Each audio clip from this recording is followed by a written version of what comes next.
carry on, let's talk a little bit about how to get more fiber at any meal. Just make sure you guys can see the whole slide.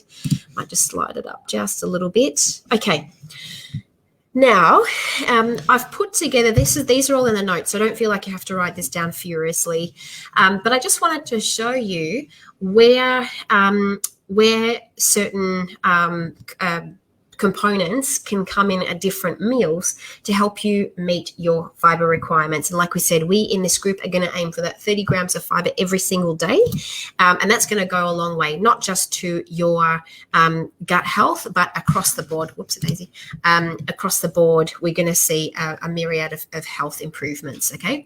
Now, I should note here that I have included a couple of pretty standard, I'm going to say dietitian additions here. So things like all bran, wheat bix, soy and linseed bread. I've got a bit of a disclaimer that I do have a preference for gluten-free options. And not just for, obviously, that's going to be important if you do have celiac disease, we've got a gluten intolerance. But it is possible that you can have it's called non-celiac gluten intolerance. And we know that there are certain individuals that definitely, if you feel kind of foggy or heavy or just don't feel quite right, I've definitely noticed, especially as I've, beyond 30, that I have noticed that I don't feel as good when I have foods that have gluten in them.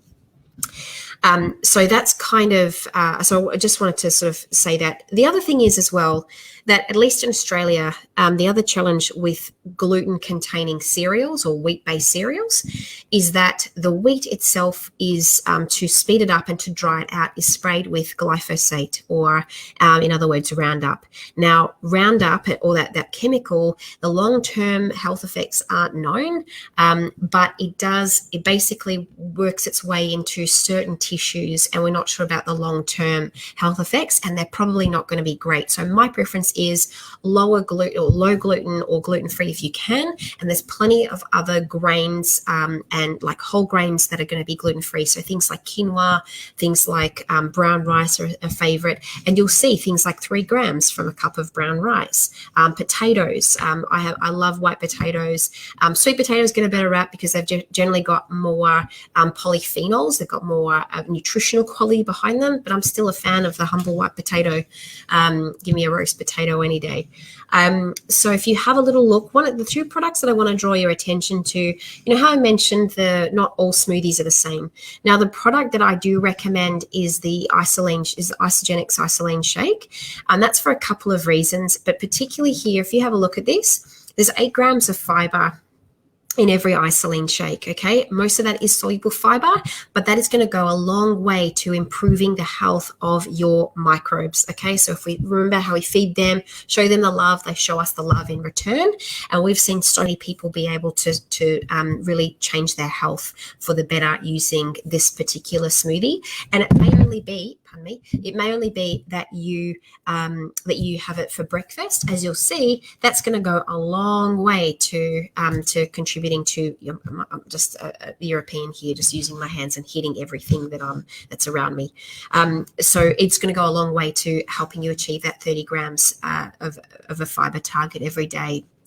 Now, the other product that I mentioned, it's called the Acacia Fiber. I'll pop a link to this in the after the webinar tonight.